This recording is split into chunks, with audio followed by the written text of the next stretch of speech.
നമസ്കാരം. Raf talk മലയാളത്തിലേക്ക് അവർക്കും സ്വന്തം. അങ്ങനെ ഈ സീസണിൻ്റെ കാര്യത്തിൽ തീരുമാനമായി. ഉള്ള പ്രതീക്ഷകളെല്ലാം അവസാനിച്ച മട്ടാണ്. ഗോവയുമായിട്ട് വളരെ മോശം പ്രകടനമാണ് ബ്ലാസ്റ്റേഴ്സ് നടത്തിയത് എന്നത് സമ്മതിച്ചേ പറ്റൂ. അപ്പോൾ ഈ സീസൺ നമ്മൾ വിലയിരുത്തുമ്പോൾ ഉള്ളൊരു വലിയ ചോദ്യമുണ്ട്. എന്തിനാണ് ഇവാൻ വുക്കുമനോവിച്ചിനെ പറഞ്ഞു വിട്ടത്? അദ്ദേഹം കേരള ബ്ലാസ്റ്റേഴ്സിനെ ഏറ്റെടുത്ത ആ സീസൺ മുതൽ 3 സീസണുകളിൽ തുടർച്ചയായിട്ട് പ്ലേ ഓഫിലേക്ക് ടീമിനെ കൊണ്ടുപോയിരുന്നു. ഒരു തവണ ബ്ലാസ്റ്റേഴ്സ് ഫൈനൽ കളിച്ചു എന്ന കാര്യം ഓർക്കുക. ഇപ്പോൾ വീണ്ടും പഴയ മട്ടിലായി. ഇവാൻ വുക്കുമനോവിച്ച് വരുന്നതിന് മുമ്പുള്ള അതേ അവസ്ഥയിലേക്ക് ടീം പോയതാണ് നമ്മൾ കാണുന്നത്. സ്വാഭാവികമായിട്ടും ആരാധകരുടെ ചോദ്യമാണ്, എന്തുകൊണ്ട് ഇവാനെ ഒഴിവാക്കി? ഇപ്പോൾ കേരള ബ്ലാസ്റ്റേഴ്സിൻ്റെ സ്പോർട്ടിംഗ് ഡയറക്ടർ കരോലിസ് സ്കിൻസ്കിസ് പറഞ്ഞ വാക്കുകളിലേക്ക് നമ്മളൊന്ന് പോവുകയാണ്.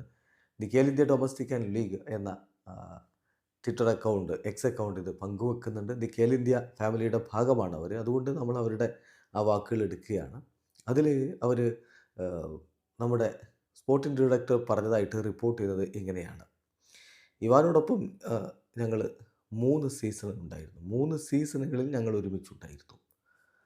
So after that end of the last season ഞങ്ങൾ തീരുമാനിച്ചു സംതിങ് ന്യൂ വേണമെന്ന്. അങ്ങനെ മ്യൂച്വലിയാണ് ഞങ്ങൾ പിരിഞ്ഞു പോയത്. മ്യൂച്വലി എഗ്രി ചെയ്തുകൊണ്ട് മ്യൂച്വലി പാർട്ട് വൈസ്. അതിൽ പേഴ്സണലായിട്ടൊന്നുമില്ല, നത്തിങ് പേഴ്സണൽ. അതൊരു മാറ്റത്തിന് വേണ്ടി, ഞങ്ങൾക്കൊരു മാറ്റം വേണമായിരുന്നു, അതിനു വേണ്ടി ചെയ്തതാണ്.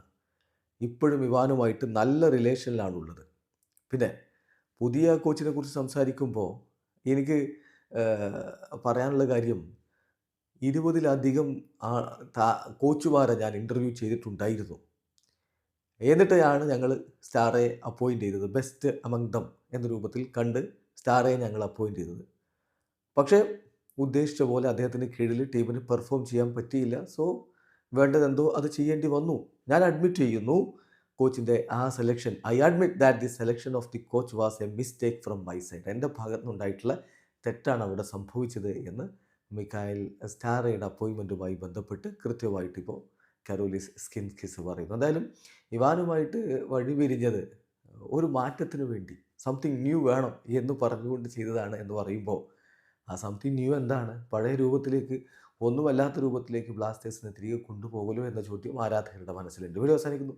ഫുട്ബോൾ ലോകത്തെ കൂടുതൽ വിശേഷങ്ങളുമായി റാഫ് ടോക്സ് വീണ്ടും എത്താം.